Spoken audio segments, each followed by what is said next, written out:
Welcome to HealthWatch, presented by Novant Health. I'm your host, June Baker. Our show features local physicians and health professionals discussing health topics of importance to local residents. Today, we will hear from Sheriff John Ingram, who will share about his professional and personal experience through Hurricane Florence. Then, Mike Crabb of Novant Health will introduce us to the new sleep center, and we'll meet physician assistant Dottie Truax, who has joined Novant Health Gastroenterology Brunswick. Finally, we'll hear from Deb Lannon, Novant Health's chaplain. Stay tuned to learn about valuable health topics with HealthWatch.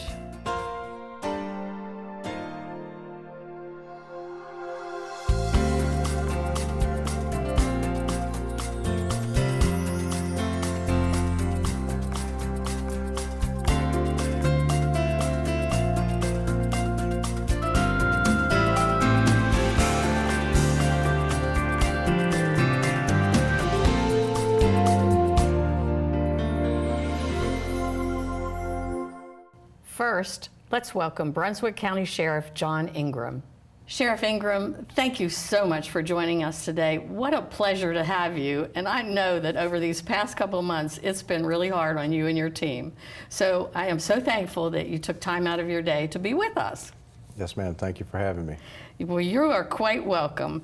I really want to talk to you today about your professional and your personal experience that you've had during Hurricane Florence. So I know you're glad the hurricane season's about over. I'm very thankful, very thankful. Well, if you wouldn't mind, I would really like to start with your personal story. I understand that you had some real excitement that landed you at Novant Health right before the storm. Yes, ma'am. A couple of years ago, I had kidney stones, and I went to Novant. Dr. Lavachetta is my urologist, and she had helped me out. She was fantastic. And I started having a pain in an area that I felt like it was kidney stones. So I contacted her, and she had told me to come out of hospital. They were there. They had went into storm mode like everyone else in the county. And so I went in, and Dr. Hanna was in the ER, and he was taking care of me until Dr. Lavachetta could come down. They did a CT scan, and Dr. Lavachetta came in and she said, good news, bad news, you don't have kidney stones, but I think you might have appendicitis. And she's so funny. I love her. She's great. And my wife was with me, and we enjoy talking with her. She's fantastic. She is. So then she said, I'm not the expert, I need to get the surgeon down, Dr. Benenati. He came down. He was great, first time I'd ever met him. And he told me, a couple of options that really were not working for me because I needed to get back out. I could not stay in there. So he said, we can go ahead and get you in there. He said, we don't have anything else going on. All of us are here. And so we decided to move forward with the surgery. Oh my goodness. And he said that he could have me out, shortly after the surgery. Really? He said he could guarantee me that I wouldn't bleed internally, but couldn't guarantee that I wouldn't bleed externally. I said, that works for me. So, and then I asked him, just his sense of humor. I asked him, I said, now look, I said, I don't know you. I said, you pretty good with these kind of surgeries? He said, yeah, he said, I looked it up on YouTube last night. And I feel pretty good about it. I said, you're my guy.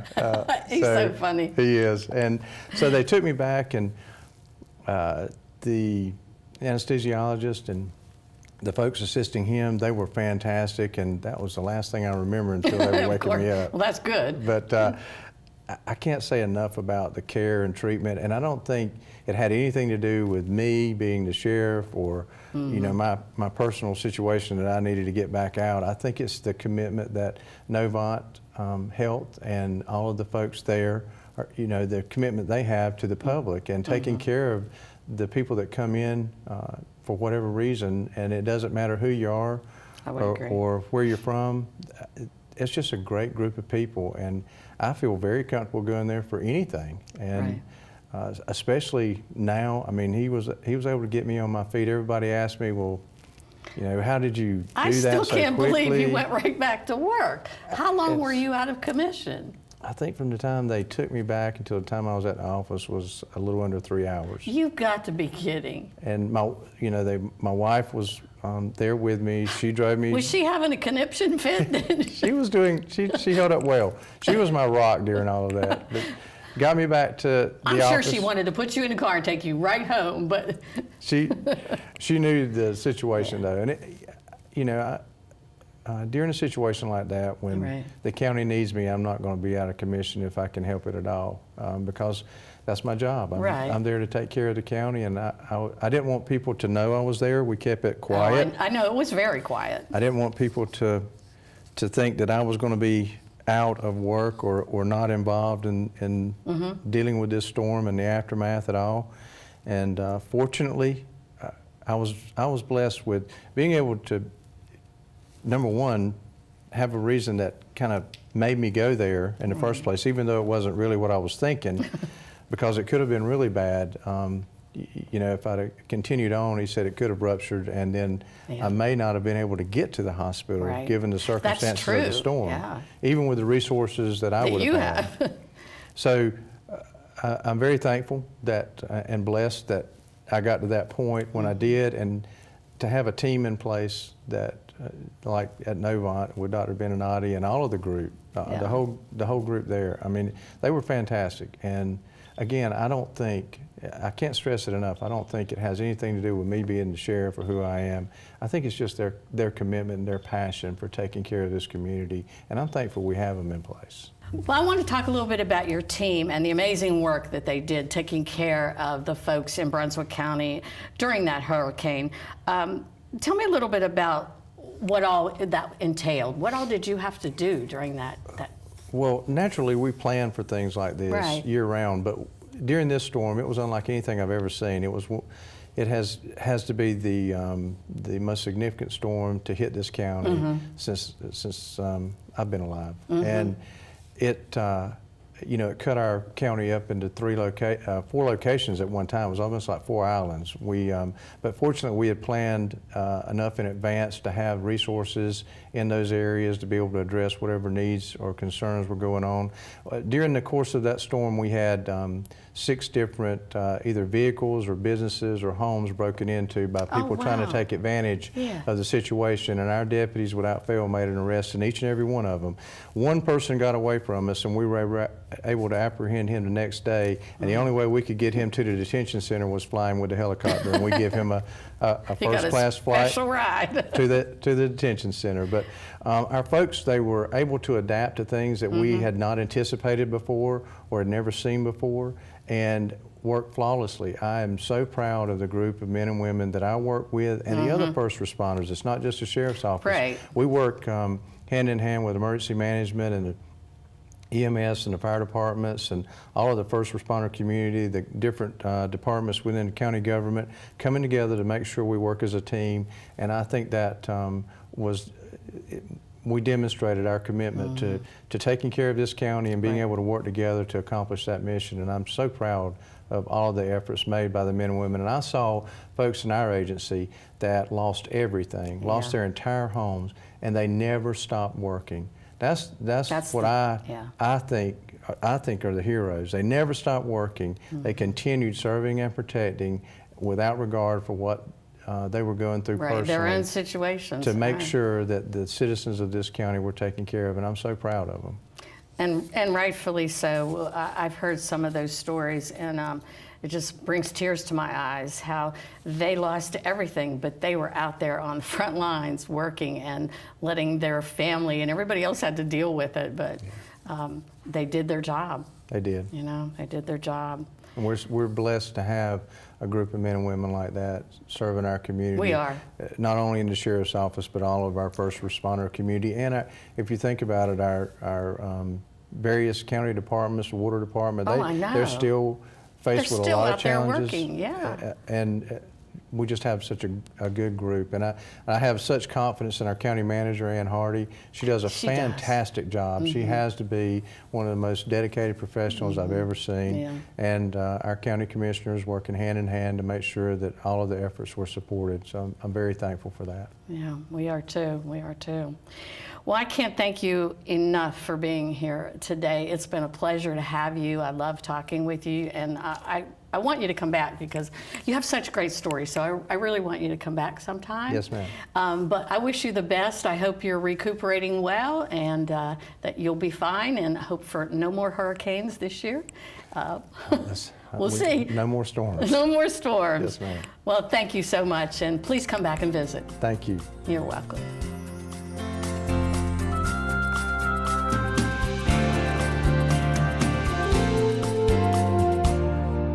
Now, let's welcome Mike Crabb of Novant Health's Sleep Center. Mike, thank you so much for being our guest today. I'm so excited to learn about the new service at Novant Health. And so let's start by telling our viewers a little bit about yourself, like who you are and what you do, and about your education. Okay, well, my name is Mike Crabb. I'm a licensed respiratory care practitioner. I've been with Novant for 23 years, and I'm the systems manager for sleep services.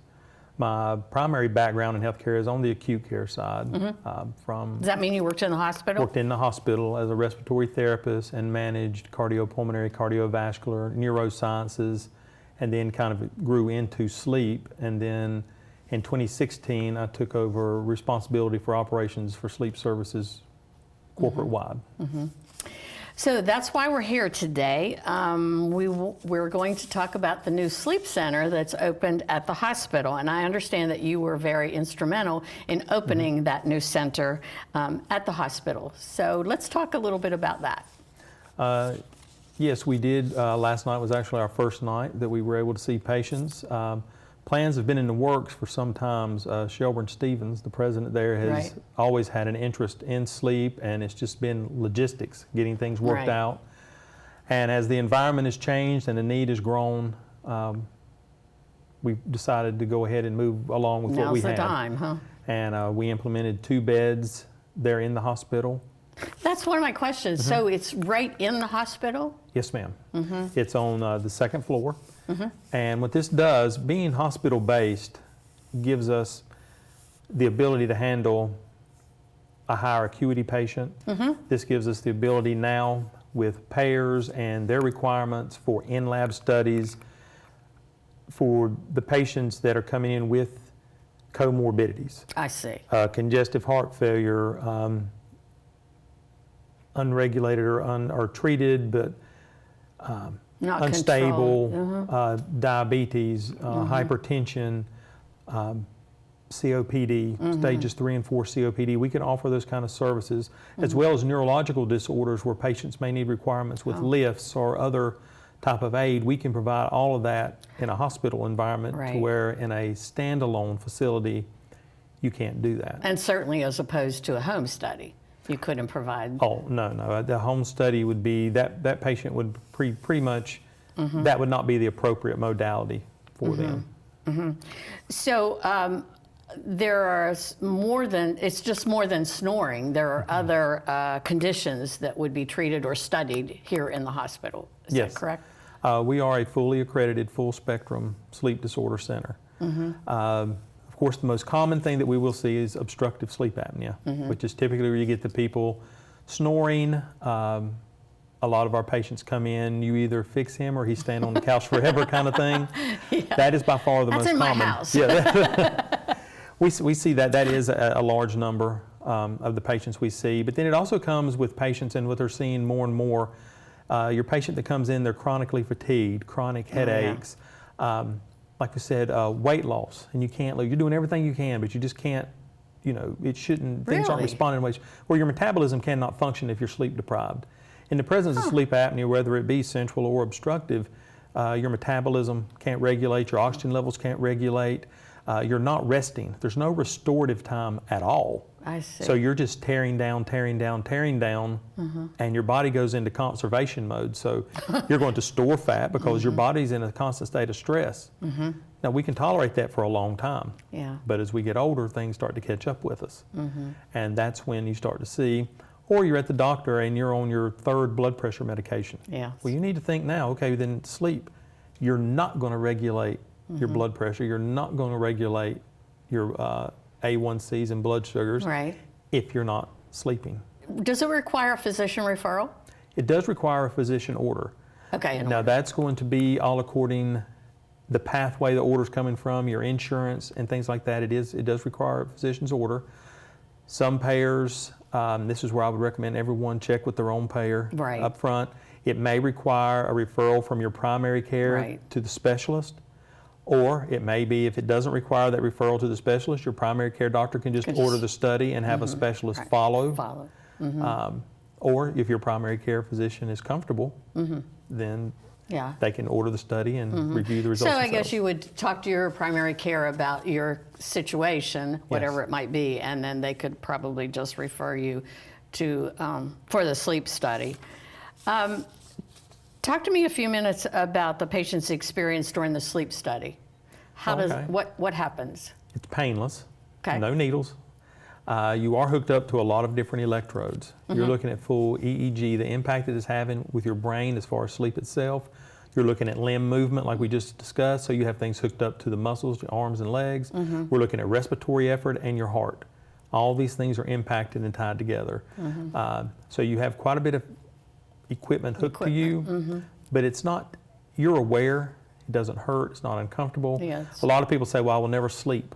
That's very, very uncommon. People, you will go to sleep.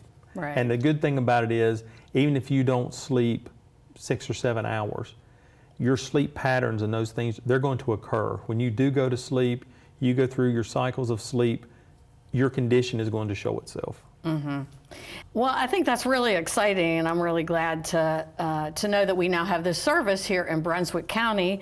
And we want to thank you for helping us get that service. So before we wrap up, is there anything else that you would like to add? Just for people to make sure that they consider sleep when they speak to their provider. We all need to be partners with our healthcare providers in our care, and to bring those things up. You know, if you're having trouble sleeping, and also a thing that I'm always very pretty passionate about, if you're having trouble sleeping and just the assumption I will take something to help me sleep, people with untreated sleep apnea, the only reason they wake up is their ability to arouse themselves. If you take something that suppresses that ability, you're really putting yourself at danger. So you really need to discuss anything like that with your healthcare provider. Great. Well, thank you so much for bringing all this information to us and enlightening us about sleep. And I look forward to hearing more after it's been up and running for a while. Well, thank you for having me. You're quite welcome.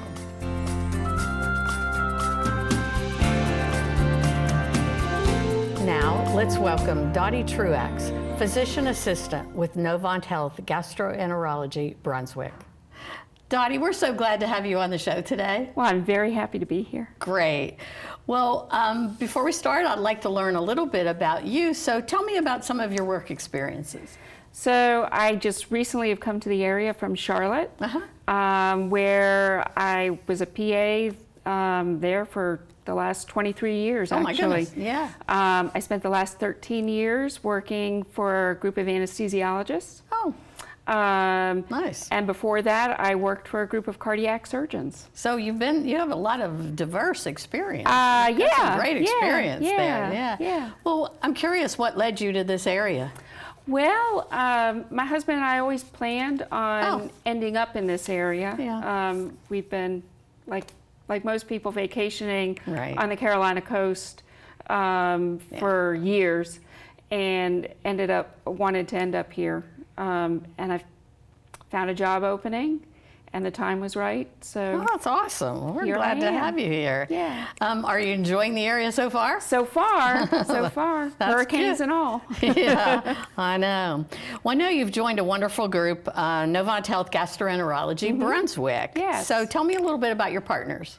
So, you know, I'm relatively new to the group, so I'm still getting to know everybody, but I work with Dr. Iskowitz, Dr. Rice, and Katie Campbell is the other PA. And they've just been very welcoming, kind of showing me the ropes. Right. What kind of services are offered there? So they kind of do it all. We do endoscopies, so upper endoscopies for reflux, ulcers, Barrett's esophagus, things like that. Right. They do colonoscopies, just your routine screenings, your birthday present when you turn 50. Yeah, that's exciting. And a variety of other procedures, just following. And your offices are located in the new endoscopy suite there. Right, we're right correct? next to where the new endoscopy suite is. So very easy access for patients. What kind of conditions do you typically treat? Do you have patients of your own, or are you an extension of the physician? So right now I'm seeing patients of my own, and the patients right now, since I'm new, are mainly patients that are coming in for colonoscopies. So they have to be seen before they have their colonoscopy, correct? Right now, Dr. Iskowitz is actually trying to start a program where they have what's called open access. So if they meet certain criteria. And they're really pretty healthy and they're just coming in for a screening colonoscopy, that they probably can bypass seeing us and just come in and schedule their procedure and be seen that day. Yeah, lots of gastroenterologists have that, Yeah, that method. if you're healthy. If you're healthy. If you've got other issues going on, Right. you're probably better off coming in, being seen, and maybe you need to go to the hospital, have your procedure done. Now, as a physician assistant in the office, the other one, your other partner is Katie, who is a PA. Is her role similar to yours? It is. She's been with them 3.5 years, so she very definitely has a patient base that she sees. I see. So she has patients that she sees, every few months for continuing care. Sure. And she sees new patients. But once I'm here, Yes. I will be doing You'll the have same thing. your patient Right. base also. Right. Can you tell me how patients or viewers can get in touch with you at Novant Health Gastroenterology Brunswick? So they can call our office and make an appointment, or they can make an appointment through our website. You don't necessarily need a referral That's from what I your, was gonna ask from you. your Do you primary need a- care. The only thing I'll say about that is, depending on what your insurance is, Right. so if if you need to check that out. If your insurance requires that, then you may want your primary care's assistance Sure. with that. Sure. It was a pleasure to have you on the show. We just welcome you so kindly to the area. I hope you'll enjoy it, and we look forward to having you back. Well, thank you very much. It was a pleasure being here today. Thank Very you. nice meeting you.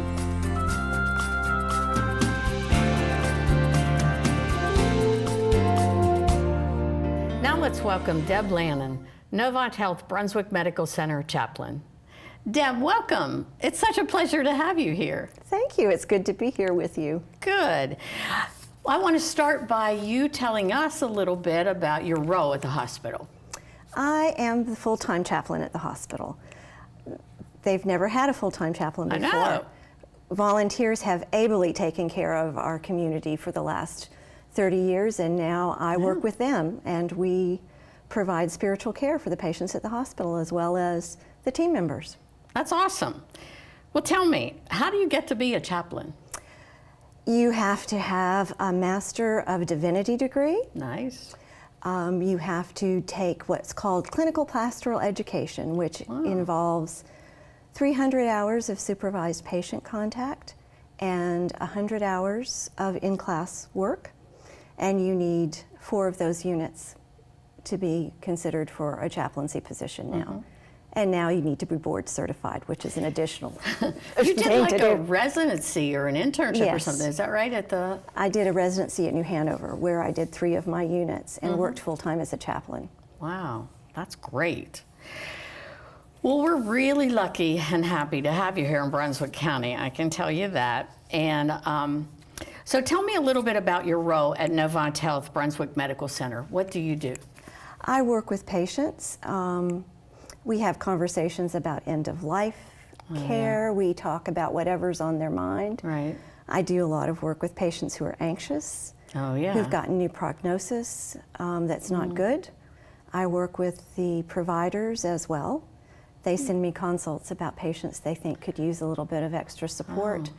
So it's emotional and spiritual support for the patients that are there. Wow, that is nice. And now you mentioned volunteer chaplains, and so I want to talk a little bit about that. I know that you have a group of volunteer we do. chaplains who take care of patients also. Where do they come from?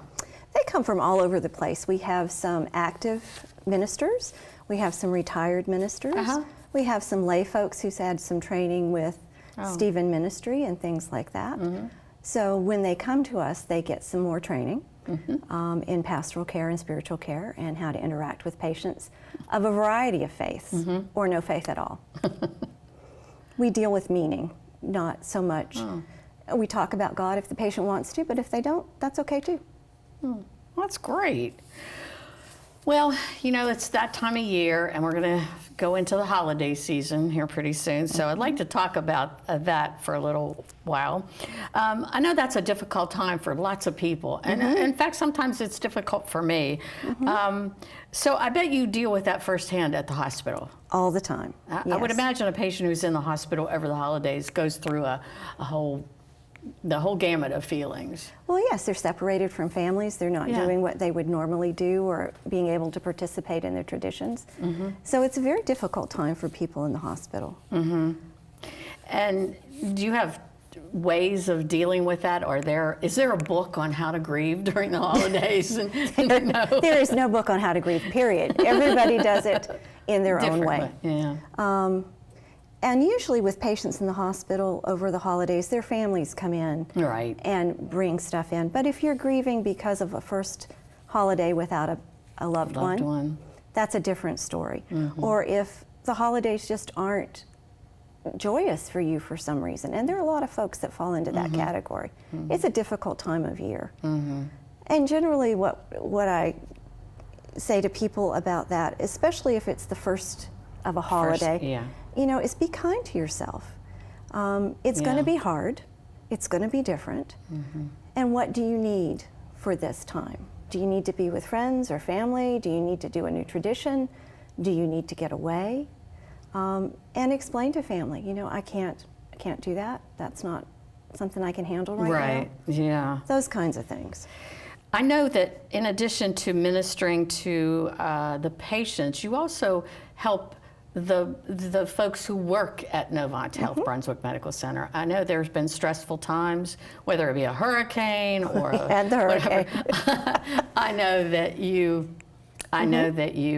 you do that also. Yes, I do. So you all are available to just about everybody there. We are available 24/7. The volunteers make that possible because one person cannot be on call 24/7. So the volunteers are on call in the evenings. So if there's any emergency or any need, patients can have spiritual care at any time during the day or night. Great.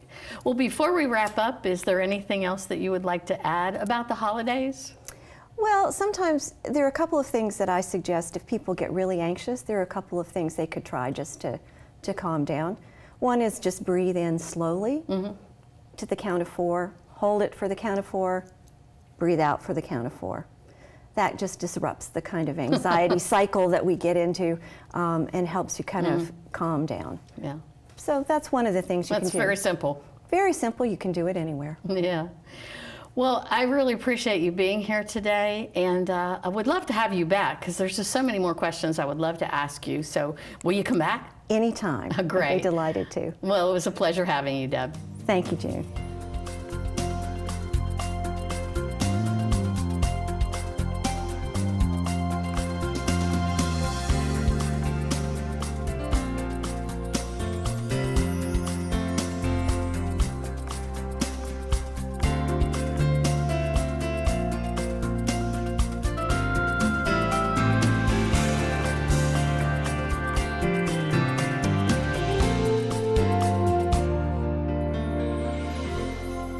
Thank you for tuning in to ATMC TV's Health Watch. I hope this information was beneficial for you and your family. If you have any questions or topics that you would like to see discussed on a future show, please email them to atmctv@atmc.com. Visit novanthealth.org for more information on Novant Health Brunswick Medical Center, local doctors, and general health information. Thank you again for joining us today. Be sure to join us next time for Health Watch on ATMC TV.